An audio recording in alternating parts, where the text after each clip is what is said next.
Hello there, welcome to a mid-May episode of Putting Dr. G on the Spot, when we are thinking about various forms of scrotal problems that may or may not affect sexual function. And today we're going to talk about inguinal hernia.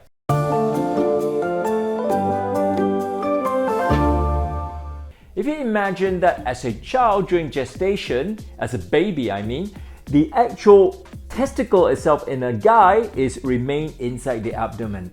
At the 7th month of gestation, and that testicle actually is descended into the scrotum to have a cooler temperature. Imagine that all the vessels and also spermatic duct that goes through the abdominal wall, it create a little area of weakness, and that is actually the source of inguinal hernia.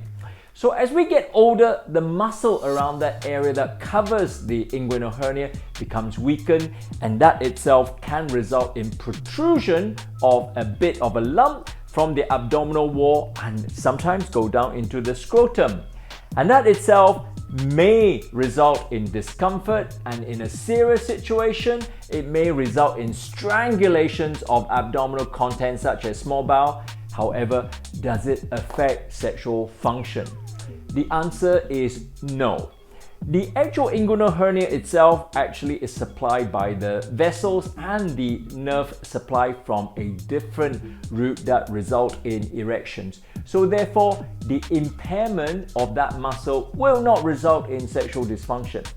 Sometimes people are a little bit worried about doing the operations because after the operation, they might worry about getting erectile dysfunction.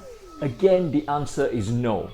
Imagine that the operation itself is done in two ways. One way is actually opening operations in order to use a mesh to strengthen up the muscle itself.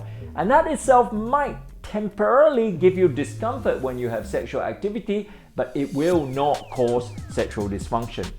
Other form of treatment is a laparoscopic or keyhole surgery, when a small probe is being put inside, the mesh is inserted from inside. That itself again does not cause sexual dysfunction, but we will ask you to avoid sex for a while because we don't want the mesh to give way and basically ruin the operation itself. For the final week of May, we would like to talk about another form of scrotal abnormality, which is accumulation of fluid in the scrotum, and how that happens and whether that's affecting sexual dysfunction. So stay tuned for next week's Putting Dr. G on the Spot.